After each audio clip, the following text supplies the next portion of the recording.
भगवान राम की तपोभूमि चित्रकूट काल से वाल्मीकि समेत तमाम महान ऋषि मुनियों की तपोस्थली रही है। त्रेता युग में जब अयोध्या नरेश राजा दशरथ के पुत्र भगवान श्री राम पत्नी सीता और भाई लक्ष्मण सहित 14 वर्ष के वनवास के लिए निकले थे, तब उन्होंने आदि ऋषि वाल्मीकि प्रेरणा से तप और साधना के लिए चित्रकूट आए थे। भगवान राम ने सीता और लक्ष्मण के साथ पवन चित्रकूट गिरी पर अपने वनवास काल का 11.5 वर्ष व्यतीत किया था। चित्रकूट में हिंदू धर्म में मर्यादा पुरुषोत्तम भगवान श्री राम का विशेष महत्व है। सनातन धर्म के पौराणिक ग्रंथों में उनके प्रताप और यश की तमाम कहानियां चर्चित है। ऐसी ही मान्यताओं के मुताबिक भगवान राम ने चित्रकूट में भी अपने वनवास के दौरान 11.5 वर्ष का समय बिताया था, जहां उनके साथ माता सीता और लक्ष्मण साथ थे। कहा जाता है कि पर्वतराज सुमेरु के शिखर कहे जाने वाले चित्रकूट गिर को कामदगिरि होने का वरदान श्री राम ने दिया था।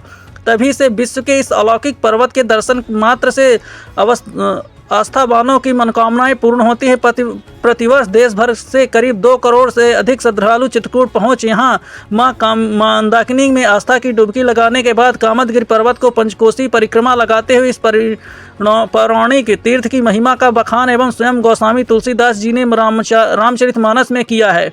कामदगिरि में गिरि राम प्रसादा विसादा भगवान राम की तपोभूमि चित्रकूट अनादिकाल से वाल्मीकि समेत महान ऋषि मुनियों की तपोस्थली रही है। त्रेता युग में जब अयोध्या नरेश राजा दशरथ के पुत्र भगवान श्री राम पत्नी सीता और भाई लक्ष्मण सहित 14 वर्ष के वनवास के लिए निकले थे, तब उन्होंने आदि ऋषि वाल्मीकि प्रेरणा से तप और साधना के लिए चित्रकूट आए थे। भगवान राम ने सीता और लक्ष्मण के साथ पवन चित्रकूट गिरी पर अपने वनवास का 11.5 वर्ष व्यतीत किया था। विश्व के विलक्षण पर्वत कामदगिरि की महिमा का बखान करते हुए कामदगिरि प्रमुख द्वार के महंत मदन गोपाल दास महाराज बताते हैं कि चित्रकूट का कामदगिरि पर्वत विश्व का पावन धाम है। ऐसी मान्यता है कि प्रभु राम और पत्नी और अनुज लक्ष्मण के साथ नित्य निवास करते इसी पर्वत पर तप और साधना प्रभु श्री राम ने आसुरी ताकतों से लड़ने की दिव्य शक्तियां प्राप्त की थी। कहा जाता है कि जब भगवान राम चित्रकूट को छोड़कर जाने लगे तो गिरि ने भगवान राम से याचना की कि हे प्रभु, आप इतने वर्षों तक यहाँ वास किया जिससे यह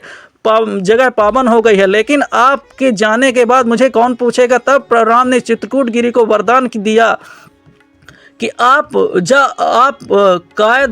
कामद हो जाएंगे, यानी इच्छाओं मनोकामनाओं की पूर्ति करने वाले हो जाओगे। जो भी आपकी शरण में आएगा उसके सारे निषाद नष्ट होने के साथ साथ सारी मनोकामनाएं पूर्ण हो जाएंगी और उस पर सदैव राम की कृपा बनी रहेगी। जैसे प्रभु राम ने चित्रकूट गिरि को अपनी कृपा का पात्र बनाया, कामदगिरि पर्वत कामतानाथ बन गए। इस अलौकिक पर्वत की महिमा गोस्वामी तुलसीदास जी ने रामचरितमानस में भी की। उन्होंने लिखा है कि कामदगिरि में राम प्रसादा अब लोकत आप हरत विसादा, यानी जो भी इस पर्वत का दर्शन करेगा उसके सारे कष्ट दूर हो जाएंगे। वहीं रामायण कुटी में महंत राम हृदय दास, प्राचीन मुखारबिंद के प्रधान पुजारी भरत शरण दास महाराज जी और सुप्रसिद्ध भागवताचार्य और गायत्री शक्तिपीठ के व्यवस्थापक डॉक्टर रामनारायण त्रिपाठी तपोभूमि चित्रकूट की महिमा का बखान करते हुए कहते हैं कि चित्रकूट आध्यात्मिक और धार्मिक आस्था का सर्वश्रेष्ठ केंद्र है।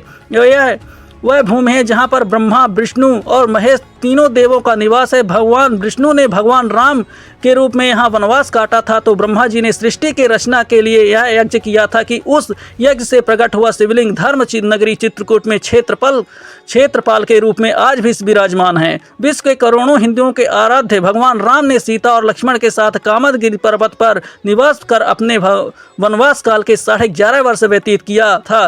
वनवास काल में राम ने सीता और लक्ष्मण के साथ इतनी लंबी अवधि तक निवास किया था कि चित्रकूट की कण कण में राम और लक्ष्मण सीता के चरण अंकित हो गए। कामदगिरि पर्वत को लेकर प्रचलित किंवदंती का उल्लेख करते हुए डॉक्टर रामनारायण त्रिपाठी बताते हैं कि वायु पुराण में चित्रकूट गिरि की महिमा का उल्लेख है। सुमेरु पर्वत को बढ़ते अहंकार को नष्ट करने के लिए वायु देवता उसके मस्तक को उड़ाकर चले गए, किंतु उस शिखर पर चित्रकेतु ऋषि तप कर रहे थे। श्राप के डर से वायु देवता पुनः उस शिखर को सुमेरु पर्वत के स्थापित करने के लिए चले गए। तभी ऋषि राज ने कहा कि मुझे इससे उपयुक्त स्थल पर ले चलो, नहीं तो मैं श्राप दे दूंगा। संपूर्ण भूमि मंडल में वायु देवता उस शिखर हो लेकर घूमते रहे। जब इस भूखंड पर आए तो ऋषि ने कहा कि इस शिखर को यहीं स्थापित करो। चित्रकेतु ऋषि ने के नाम से ही इस शिखर का नाम चित्रकूट गिरी पड़ा था। सुप्रसिद्ध भागवताचार्य और आचार्य नवलेश दीक्षित बताते हैं कि धनुषाकार कामदगिरि पर्वत के 4 द्वार हैं, जिससे उत्तर द्वार पर कुबेरू, दक्षिणी द्वार पर धर्मराज, पूर्वी द्वार पर इंद्र और पश्चिमी द्वार पर वरुणदेव द्वारपाल हैं। इसके अलावा कामदगिरि पर्वत के नीचे क्षीर सागर है, जिसके अंदर उठने वाले ज्वार भाटा कभी कभार कामतानाथ भगवान के मुखार बिंद के से दूध की धारा प्रवाहित होते हैं। विविध विशेषताओं के कारण कामदगिरि पर्वत के दर्शन परिक्रमा के लिए प्रत्येक माह अमावस्या पर लाखों की संख्या में श्रद्धालुओं का जमावड़ा लगता है।